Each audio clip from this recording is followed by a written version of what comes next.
ಕರ್ನಾಟಕದ number 1 PU college Excel PU college Guruvayanakere. CM Siddu versus ಡಿಕೆಶಿಯ ಮಧ್ಯೆ ಓವರ್ಟೇಕ್ ಪಾಲಿಟಿಕ್ಸ್ ನಡೀತಾ ಇದೆ ಅನ್ನುವಂತಹ ವಿಚಾರ ಗೊತ್ತಾಗ್ತಾ ಇದೆ.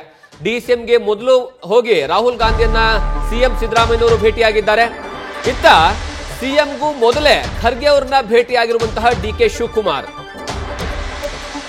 ಸಚಿವ ಸಂಪುಟ ಪುನರಚನೆ ವಿಚಾರವಾಗಿ ದೊಡ್ಡ ಮಟ್ಟದಲ್ಲಿ ಚರ್ಚೆ ನಡೀತಾ ಇದೆ. ಒಂದು ಕಡೆಗೆ ಸಿದ್ದರಾಮಯ್ಯ ಅದರ ಬಗ್ಗೆ ಸಚಿವ ಸಂಪುಟ ಪುನರಚನೆ ಮಾಡಬೇಕು ಅಂತ ಕಸರತ್ತನ್ನು ನಡೆಸ್ತಾ ಇದ್ರೆ, ಸಂಪುಟ ಪುನರಚನೆಗೆ ಬ್ರೇಕ್ ಹಾಕೋದಕ್ಕೆ ಡಿಕೆಶಿ ಸರ್ಕಸ್ ಅನ್ನು ನಡೆಸ್ತಾ ಇದ್ದಾರೆ. ಈಗ ಸದ್ಯ ಯಾವ ರೀತಿಯಾದಂತಹ ಪರಿಸ್ಥಿತಿ ಇದೆ ಅದನ್ನ ಯಥಾವತ್ತಾಗಿ ತೆಗೆದುಕೊಂಡು ಹೋದ್ರೆ ಸಾಕು ಅನ್ನುವಂತಹ ಲೆಕ್ಕಾಚಾರದಲ್ಲಿ ಡಿಕೆ ಶಿವಕುಮಾರ್ ಇದ್ದ ಹಾಗೆ ಕಾಣಿಸ್ತಾ ಇದೆ.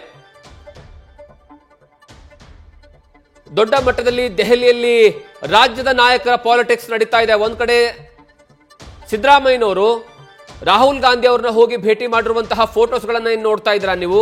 ಅಲ್ಲಿ ಹೋಗಿ ರಾಹುಲ್ ಗಾಂಧಿ ಅವರಿಗೆ ಕನ್ವಿನ್ಸ್ ಮಾಡುವಂತಹ ಕೆಲಸವನ್ನ ಮಾಡ್ತಾ ಇದ್ದಾರೆ ಸಚಿವ ಸಂಪುಟದ ವಿಸ್ತರಣೆಯ ವಿಚಾರದಲ್ಲಿ.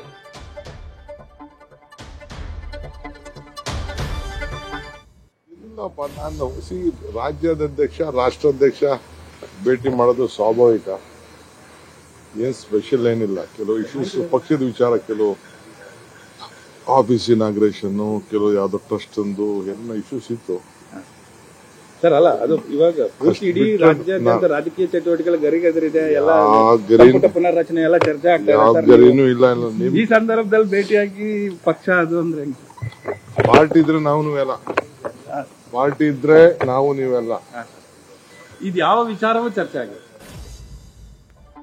ಹರೀಶ್, ಒಂದೇ ವಾರದಲ್ಲಿ ಈಗ ಡಿಕೆ ಶಿವಕುಮಾರ್ ಒಟ್ಟು 6 ಬಾರಿ ದೆಹಲಿಗೆ ಪ್ರಯಾಣವನ್ನ ಮಾಡ್ತಾರೆ. ಅದರ ಜೊತೆಗೆ ಖರ್ಗೆ ಅವರ ಜೊತೆಗೆ ಭೇಟಿಯನ್ನ ಮಾಡ್ತಾರೆ. ಮತ್ತೆ ಇನ್ನೊಂದು ಕಡೆಗೆ ಸಿದ್ದರಾಮಯ್ಯ ಹೊರಗೋಗಿ ರಾಹುಲ್ ಗಾಂಧಿಯನ್ನ ಭೇಟಿ ಮಾಡ್ತಾರೆ. ಇಬ್ಬರ ನಡುವೆ ಅಂತಹ ಓವರ್ಟೇಕ್ ಪಾಲಿಟಿಕ್ಸ್ ಏನಿದು ಅಂತ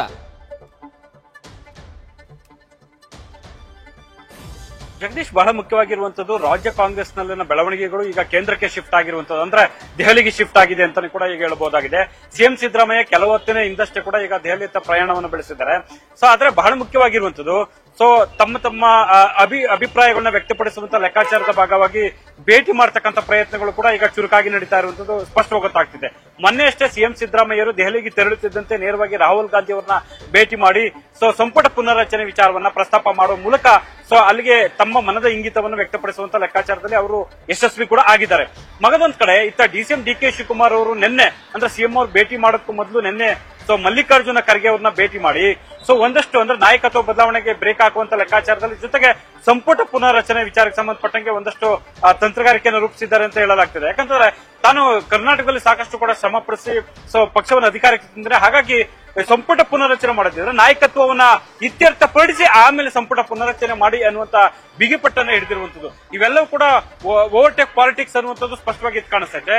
ಸೊ ಸಿಎಂ ಸಿದ್ದರಾಮಯ್ಯವರು ಈಗ ನೇರವಾಗಿ ಸೊ ರಾಹುಲ್ ಗಾಂಧಿ ಅವ್ರನ್ನ ಭೇಟಿ ಮಾಡಿದ್ದಾರೆ. ಆದ್ರೆ ಡಿಸಿಎಂ ಡಿಕೆ ಶಿವಕುಮಾರ್ ಅವರು ದೆಹಲಿಯಲ್ಲಿ 3-4 ದಿನ ವಾಸ್ತವ್ಯ ಹೂಡಿದ್ರು ಕೂಡ ಸೊ ರಾಹುಲ್ ಗಾಂಧಿ ಅವ್ರನ್ನ ಭೇಟಿ ಮಾಡೋದಕ್ಕೆ ಕಷ್ಟ ಸಾಧ್ಯ ಆಗಿರುವಂತದ್ದು, ಇನ್ನೂ ಕೂಡ ಅವರಿಗೆ ಅನುಮತಿ ಸಿಗದೇ ಇರುವಂತದ್ದು. ಆದ್ರೆ ಅಷ್ಟಕ್ಕೆ ಕೈಕಟ್ಟಿ ಕೂರುವಂತ ಒಂದು ಪ್ರಯತ್ನ ಕೂಡ ಅಲ್ಲಿ ಆಗಿಲ್ಲ. ಡಿಸಿಎಂ ಡಿಕೆ ಶಿವಕುಮಾರ್ ನೇರವಾಗಿ ಕೂಡ ಸೊ ಖರ್ಗೆ ಅವ್ರನ್ನ ಭೇಟಿ ಮಾಡಿದ್ರೆ, ಖರ್ಗೆ ಅವರ ಜೊತೆಗೆ ಒಂದಷ್ಟು ವಿಚಾರಗಳನ್ನ ಕೂಡ ಚರ್ಚೆ ನಡೆಸಿದ್ದಾರೆ. ಅಂದ್ರೆ ಯಾವಾಗ ರಾಹುಲ್ ಗಾಂಧಿ ಅವರು ಎಲ್ಲವೂ ಕೂಡ ಖರ್ಗೆ ಅವರ ಹತ್ರ ಚರ್ಚೆ ಮಾಡಿ ಅನ್ನುವಂತ ಸುಳಿವು ನೋಡಿದ್ರು.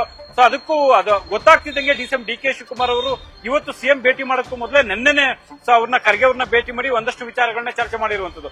ಮೊದಲನೇದಾಗಿ ಅವರು ಪ್ರಸ್ತಾಪ ಮಾಡ್ತಾ ಇರುವಂತದ್ದು, ಸೊ ತನ್ನ ನಾಯಕತ್ವ ವಿಚಾರವನ್ನ ಗೊಂದಲವನ್ನ ಬಗೆಹರಿಸಿ ತನಗೆ ಒಂದು ಅವಕಾಶ ಕೊಡ್ತೀವಿ ಅಂತ ಹೇಳಿದ್ರೆ ಅದನ್ನ ಬಗೆಹರಿಸಿ ಆಮೇಲೆ ಸಂಪುಟ ಪುನರ್ರಚನೆ ವಿಚಾರಕ್ಕೆ ಕೈ ಹಾಕಿ ಅನ್ನುವಂತ ಮಾತನ್ನ ನೇರವಾಗಿ ಕಡ್ಡಿ ಮುರಿದಂತೆ ಹೇಳಿದ್ದಾರೆ ಅನ್ನುವಂತ ಮಾತುಗಳು ಕೇಳಿಬರ್ತದೆ. ಇತ್ತ ಸಿಎಂ ಸಿದ್ದರಾಮಯ್ಯರು ಸಂಪುಟ ಪುನರ್ರಚನೆ ಆಗ್ಲೇಬೇಕು, 2.5 ವರ್ಷ ಆಗಿದೆ ಅನ್ನುವಂತ ಸೊ ಪ್ರಸ್ತಾಪವನ್ನು ಕೂಡ ಸೊ ಹಲವು ಸಂದರ್ಭಗಳಲ್ಲಿ ಇಟ್ಟಿದ್ದಾರೆ. ಅದರ ಮುಂದುವರೆದ ಭಾಗವಾಗಿ ಈಗ ಖರ್ಗೆ ಅವರ ಜೊತೆ ಕೂಡ ಚರ್ಚೆ ನಡೆಸ್ತಾರೆ. ಸಂಪುಟ ಪುನರ್ರಚನೆ ಮಾಡಲೇಬೇಕು ಅನ್ನುವಂತ ಸಿಎಂ ಸಿದ್ದರಾಮಯ್ಯ ಅವರು ಮುಂದಾಗಿರುತ್ತದೆ. ಅದಕ್ಕೆ ಕಡಿವಾಣ ಹಾಕುವಂತ ಲೆಕ್ಕಾಚಾರದ ಭಾಗವಾಗಿ ಈಗ ಡಿಕೆ ಶಿವಕುಮಾರ್ ತಂತ್ರಗಾರಿಕೆಯನ್ನು ರೂಪಿಸ್ತಾ ಇರುವಂತದ್ದು. ಹಾಗಾಗಿ ಒಂದ್ ಕಡೆ ಸಿಎಂ ಸಿದ್ದರಾಮಯ್ಯ ತಂತ್ರಗಾರಿಕೆ ಆದ್ರೆ ಮಗದೊಂದ್ ಕಡೆ ಡಿಸಿಎಂ ಡಿಕೆ ಶಿವಕುಮಾರ್ ಅವರ ಪ್ರತಿ ತಂತ್ರಗಾರಿಕೆ ಕೂಡ ದೆಹಲಿಯಲ್ಲಿ ನಡೀತಾ ಇರುವಂತದ್ದು. Jagadish, thank you Harish. News first ನಿರ್ಭೀತಿಯಿಂದ ನಿಮ್ಮ ಪರವಾಗಿ.